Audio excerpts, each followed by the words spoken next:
Well, now it's either going to go to the salvage yard or it's going to be rebuilt.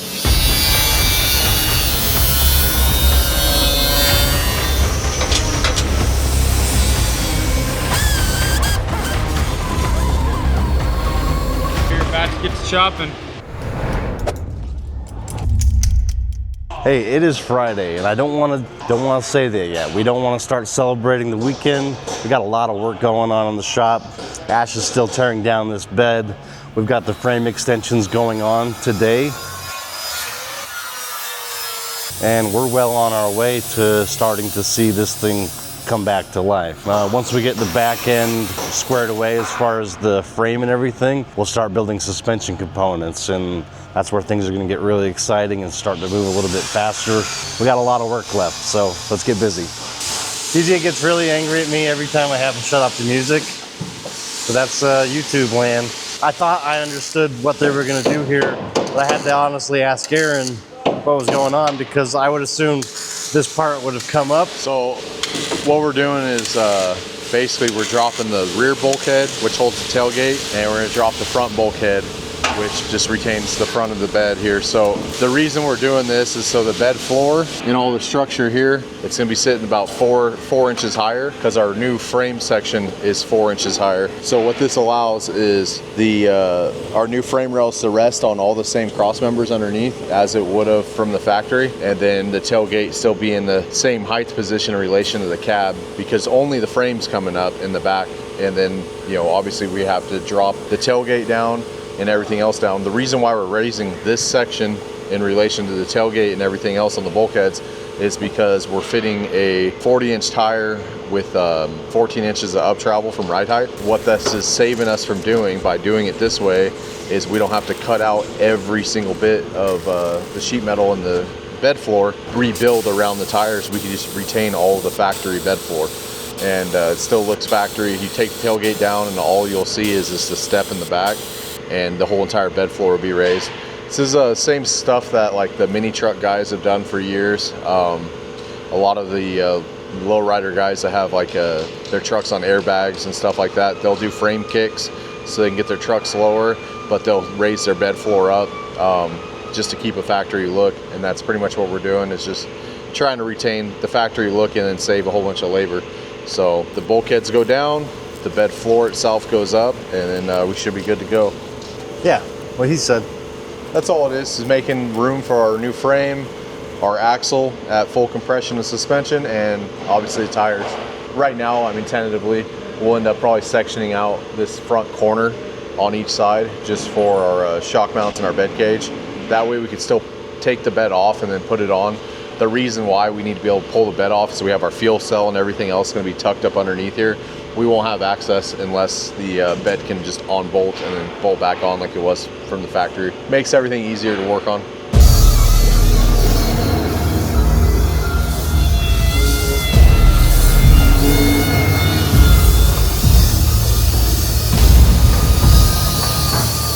Where did the piece go? Yeah, I think all of this is on purpose. I hope. Well, now it's either going to go to the salvage yard or it's going to be rebuilt. Pick your poison. I mean, in general, what are we doing? All right, and My work here is done. otherwise you'd have to buy a new t-shirt. So, True. Show me that hole. Clapper wheel can be dangerous.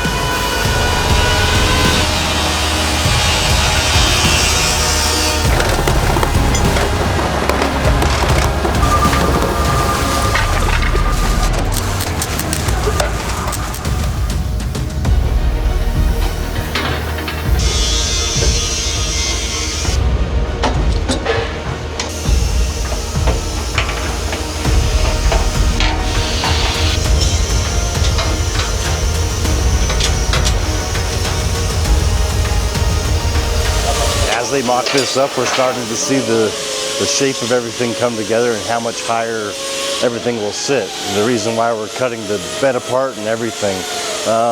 From right here, the stock bed used to come pretty much straight out. You can kind of see how much higher it is now from like that side to this side be a ton stronger when they're done. They're just mocking it up right now, but I like to see this coming together. Once we get these frame rails in, we'll be able to start landing suspension, mounting, and really get moving on putting this thing back together. Dude, Aaron's been stealing our content. If you see him out here filming, if you see him out here with his camera filming. I've been filming 30 rates per second, baby. It's good, right? Yeah, filmmaker. Yeah, I'm a filmmaker. Yeah. Well, you'll see his footage like a week before we post. Oh. He's been blowing our footage out. Don't follow Aaron on Instagram. Yeah, if you follow Aaron on Instagram, he's notorious for sharing this stuff. He shares all his design work and stuff. So, you know, as much as I say don't follow him, go give him a follow. And maybe he'll play team sports. Are you gonna mock up the other side? Basically, if we're all prepped, I mean, we could start tacking things together, but right now we need to tack everything in while it's where it needs to be. We'll get the other side clamped up and get it tacked, and then we can put the back frame section into those, and then we can pull it off, weld some stuff, and then put it back on. Cool. Probably weld it all in place, like weld it on the truck, honestly. We might do that. I don't know, we're gonna check, see how well prepped out it is, but if worst case scenario, we just start tacking it all together and we take it off, finish a little more prep, and then put it all up in one shot. We're about to get to chopping. That is our cut line. Yep, so we got it all marked out with the straight laser, and then marked all of our corner points so that we can go through and then put a straight edge up to it, make our cuts, and be able to maintain that straight reference point all the way across on both sides. So. Right now the guys are working on the bed. Taylor's getting this whole edge prepped here. So this is the new height of the bed floor. This is the old height of the bed floor. And we have to basically do a filler piece, sheet metal. So what Taylor's doing is getting all this edge prepped up, getting all the paint off, and getting it ready for us to make our filler piece. So we can weld to it and everything else, and get the bed liner out of the way, and then get the paint out of the way. And then we'll be able to actually weld to it and not make a mess. Right now, TJ's putting on the front bulkhead back onto the bed. So he's got a bunch of spot welds here, and he's going through. He drilled new spot weld locations for the new location of the bed floor. So right now he's filling all those in, and then we grind those off, smooth them off. With those two, we've accomplished moving the bed floor up 4 1/8 inches. It should sit directly onto the frame rails, the new height of the rear frame rails. The only difference here is see how that frame kicks up? So we're gonna have to make a new front bed mount that comes up off the frame higher than it would have normally to reach the bed floor. But all the back cross members and the back mounts will literally sit on top of those frame rails, and then our bed sides will be at the same height as the cab. So he's raised everything up for the suspension to come up in. It's getting close on as far as the bed goes. We're not gonna see bed sides, so we ordered fiberglass bed sides. We're not gonna see those for about a month. Basically, whenever we build the suspension, that all gets welded. You know, the bed's gonna stay off the truck until the truck's basically done, almost until we're fitting fiberglass. Yeah. But the bed will go on.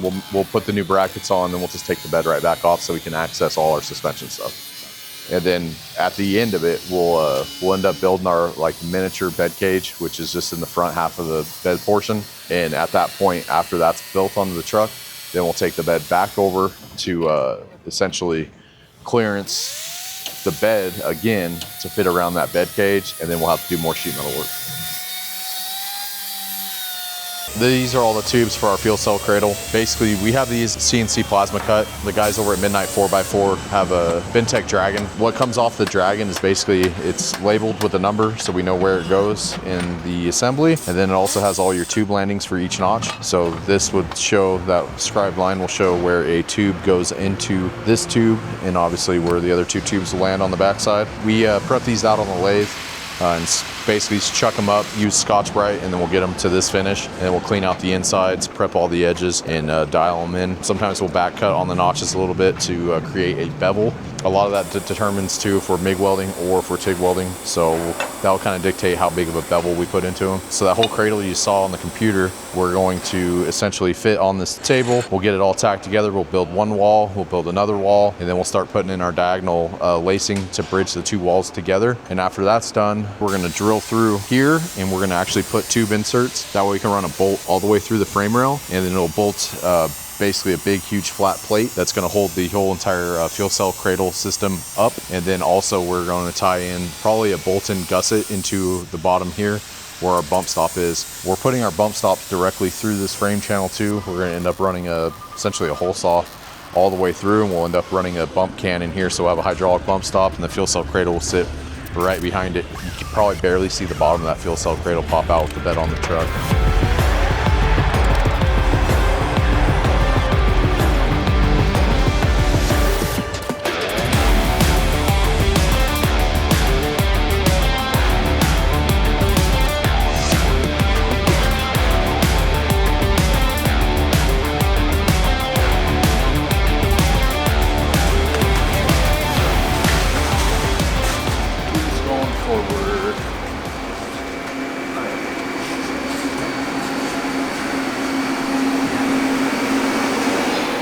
Just one site, let me just test fit this. Okay.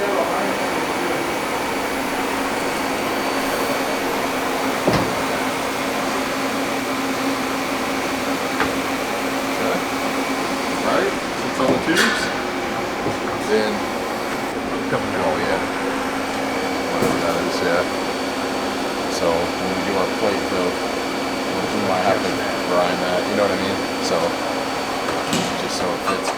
Things are starting to come back together on the TRX. I was gone for about a week, and to come back and see a lot of it, you know, obviously coming back together, makes me feel really optimistic about this build. We've got the front end, this is about, I would say, 50% loading right now. We still need the coil bucket and shock mount for everything, but we've got these pivots in, and we've laced these pivots back to the frame to add some stability. So when you're out riding around, when you hit the road, it does basically your alignment for you and holds everything in place. That's why we use all those tubes to lace everything back together and, you know, mount it to the frame, make it a lot stronger. Back here, we've got the bed sitting on the frame. This is the actual ride height of the bed. This is where it's going to be, and it's just the same as factory. As you can kind of see, that's where it lands on a stock TRX. So our job of raising the floor worked. But if you walk around here to the back, you'll see that the bed is, you know, coming back together. What would you say that is, 4 or 5 inches? I say it's 7 inches in my book. We got the fuel filler right here. I like it right there. It's going to be nice and hidden. A lot of guys will just put it into the bed, but I think we're still trying to use that bed box system to tie everything down. But I think that's why Aaron mounted it right here, so we can still use that bed boss. And then we've got our sway bar right here. I like how Aaron put it right into the actual tube work of the fuel cell. But that, where it will go. Yeah, that's where it will go. And I think that's what he's trying to mock up, is just to make sure that your axle and everything has enough clearance. This will obviously attach to your axle, which we have right behind you. We've been trussing this stock Ram axle. This is where we're at right now. It's about to come completely together, and I think we'll actually put it underneath the truck here in a bit and make sure everything's mocked up correctly. But that's where we're at on the TRX. Stay tuned. We're gonna have a finished build, fingers crossed, 2 more episodes.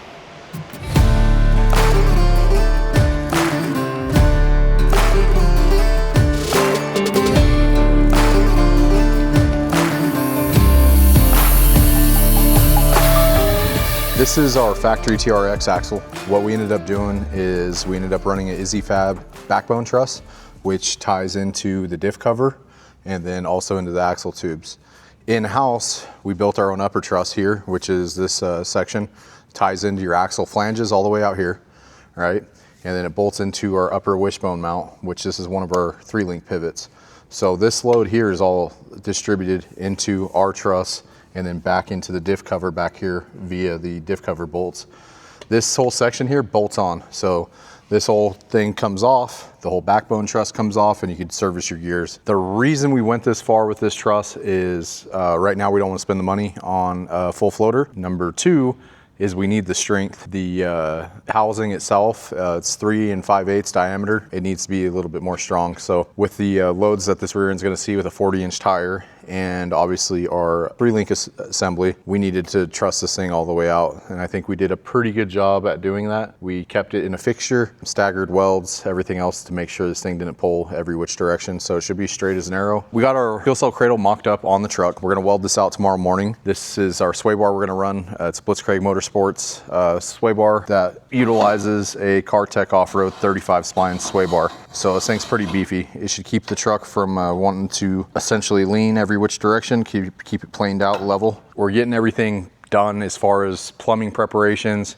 Our fuel filler net comes through here. We have our stock fuel sending unit on top of the fuel cell if you want to check that out. We'll end up tying our filler neck into this port here and then get our evap canister and everything back in place and plumbed into our factory sender and fuel pump housing. We got our wishbone bolted up. This is a 1.5-inch uniball. This is gonna attach to the upper wishbone mount that's on the truss I just showed you. This is all 2-inch, uses 1.25-inch heims on the frame pivots. The frame pivots are tucked up in there. I don't know if you can see them. And also we laced out tube. That cross member there is going to house our carrier bearing for our drive shaft.